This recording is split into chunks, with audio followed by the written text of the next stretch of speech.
The Red Line is a short story written by Charles Hickson in 1993. The short story is written in a present time and was probably meant to be read as contemporary to the time of publishing in 1993. The short story takes place in London's Underground, the Tube, and you follow three characters riding the Tube either on the Black Line or the Red Line. The Tube creates a particular feeling.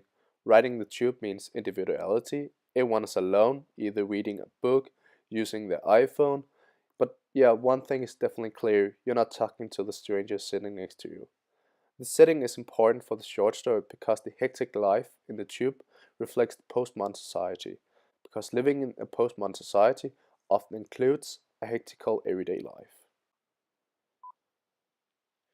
The short story is split in three characters, which is written by an omniscient third-person narrator. The first character is Cherub. Berto describes the unnamed Englishman as a cherub with golden locks. The cherub ends up being Berto's murderer, but the cherub's other description doesn't really indicate the fact that he's a murderer. The cherub is constantly aware of his body, and he shaves all his body except the tight and shining curls. His body is presented from his perspective, and he's observing and admiring himself in the mirror. He's described as plump and rounded, but his fingernails are clean and no mark or blemish anywhere.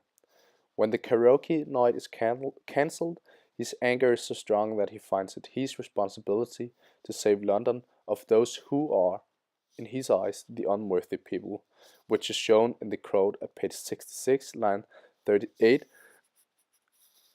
And he knew he had to do something about it. He had to do something about the stubble which was spreading all over London. Berto is the other main character in the short story.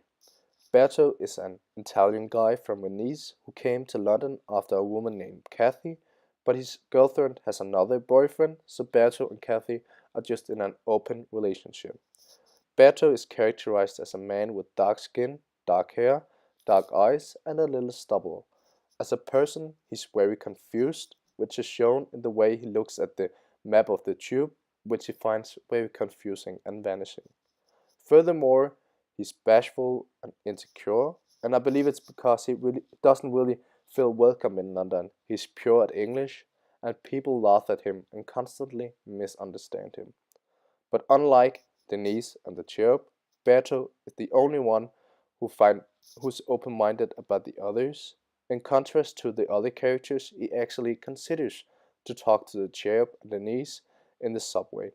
But when he finally gathers up the courage to speak to Denise, the woman panics and exits the Tube. When he turns to the unknown man, he savagely kills him with a knife. Denise is the third main character of the short story. Denise is characterized as a paranoid woman who's constantly aware of her surroundings, which is shown in the quote at page 68, line number 9. The quote says, Denise looked at the floor, she looked at the torn seat next to her, she looked at the adverts on the other side. Where did you look on a tube? Anywhere but what was natural, where was comfortable, anything to avoid looking at someone else. And Denise is, as said before, extremely paranoid and terrified, and when she's in the public, it seems to be a personal fight with herself. The characters are all three different stereotypes in the postmodern society. Denise reflects the postmodern man who's constantly afraid of the other cultures and the uncertain. Berto symbolizes the immigrants with other cultures and is in a striking contrast to the cherub, because the cherub symbolizes the anti-global and the quite conservative part of the postmodern population. Yeah, and then the composition. The short story is divided into different chapters that are all named after underground stations. As an example, the chapter Embankment is where Berto's confusion about his girlfriend's situation is presented. You might say that the title of these chapters are symbolic because in this chapter Berto is building his own embankment. He builds a wall around himself to protect himself from the situation that he doesn't understand because he's too naive. Furthermore, the three different characters have nothing to do with each other, but their story crosses in the tube. And this shifting in the point of view is a typical postmodern future, which is also seen in stories like Pulp Fiction or American Psycho. Themes of the short story are paranoia and fear, fragmentation, prejudice, love, and the consequences of love, and how urban life and big cities may influence you and your life. Map of the tube, the London tube, are quite symbolic because, yeah, you can say that they're all traveling on the black line. Black symbolizes fear, death, and evilness, which all appear in the short story. You might say that they're all riding on the line to the death, Berto especially, as he gets killed in the end. The line, the red line, is for Berto the line to love, as it's the line he should have been on in order to get to his girlfriend. However, red is also a sign of danger and blood, and Berto only realizes that he should have been on the red line when he sees his own blood on the carriage floor. The short story The Red Line is typical postmodern literature. The characters are experiencing a fragmentation within themselves.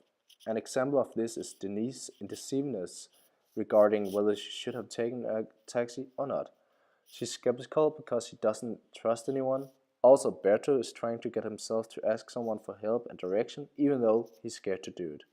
In general, the society is fragmented. This becomes very visible when there are only four people in the carriage, but neither of them are speaking to each other, and they all have chosen to sit apart from each other. The short story doesn't give you any universal truth. The reader has to make its own.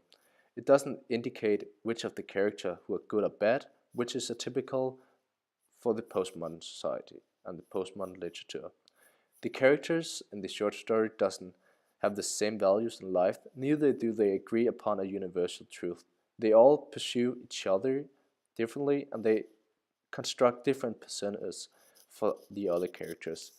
An example, Denise on Berto at page 68, line number 19.